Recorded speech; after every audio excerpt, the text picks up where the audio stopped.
নিজের ব্যাপারে কখনো আফসোস পুষে রাখবেন না। এটা করতে মন চাচ্ছে তাহলে করে ফেলুন, খেতে মন চাচ্ছে খান, পড়তে চাইলে পড়ুন। সবার প্রতি ভাবনার সাথে সাথে একটু নিজের জন্য ভাবুন। এত আকপিস ভাবার কিছুই নেই। শেষবেলায় দেখবেন আপনাকে নিয়ে ভাবার জন্য আপনার পিছনে তো কেউই ছিল না, আর আগেও কেউ নেই। সো হ্যালো এভরিওয়ান, কেমন আছেন? আশা করি সবাই ভালো আছেন। নতুন আরও একটি ব্লগ নিয়ে হাজির হয়ে গেলাম। এদিকে আমি আমার মেয়ের জন্য পানি ফুটিয়ে নিলাম। তো সবসময় শীতকাল আসলে আমার মেয়েকে আমি দেখা যায় ফ্ল্যাক্সে পানি রেখে গরম পানিটাকে কুসুম কুসুম গরম পানিটা দেওয়ার ট্রাই করি শীত আসলে। তো সেদিন আবার আম্মু বোয়া ভাত রান্না করেছিল। তো বোয়া ভাত বলতে আমরা সাধারণত যে খিচুড়ি খাই, খিচুড়িতে যে হলুদ মরিচ অ্যাড করে, আর এটাতে কোনো হলুদ মরিচ অ্যাড করা হয় না, একদমই সাদা রান্না করে।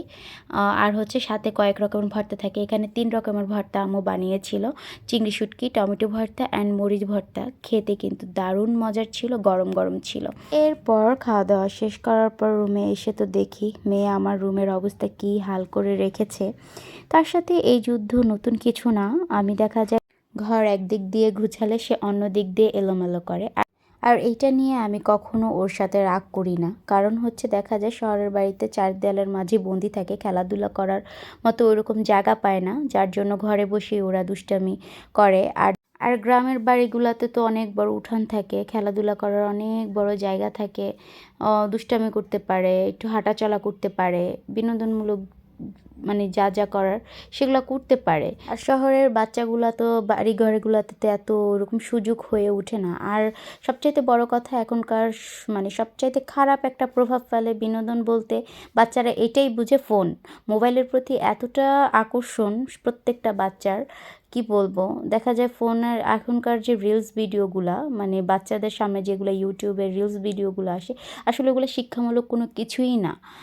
কি বলবো, একটা মানে খুবই খারাপ একটা দিক ফোন এই জিনিসটা। তো কথা বলতে বলতে কিন্তু আমার ঘর গোছানো অনেকটা হয়ে গেছে। তো দেখা যায় আমি ঘর গোছানোর মানে খালা আসার আগে আমি অনেকটা কাজ করে ফেলি। এতে করে খালা আসলে আমার মানে আসলে রুমটা মুছে দিয়ে যেতে পারে। আমার এতে করে কাজটা খুব তাড়াতাড়ি হয়ে যায়। এরপরেই তো আমি গাছটাকেও আজকে পানি দিয়ে দিলাম। গাছটার পাতাগুলোও খুব সতেজ লাগছে। আর এই রুমে আমার খুব কম আসা হয়।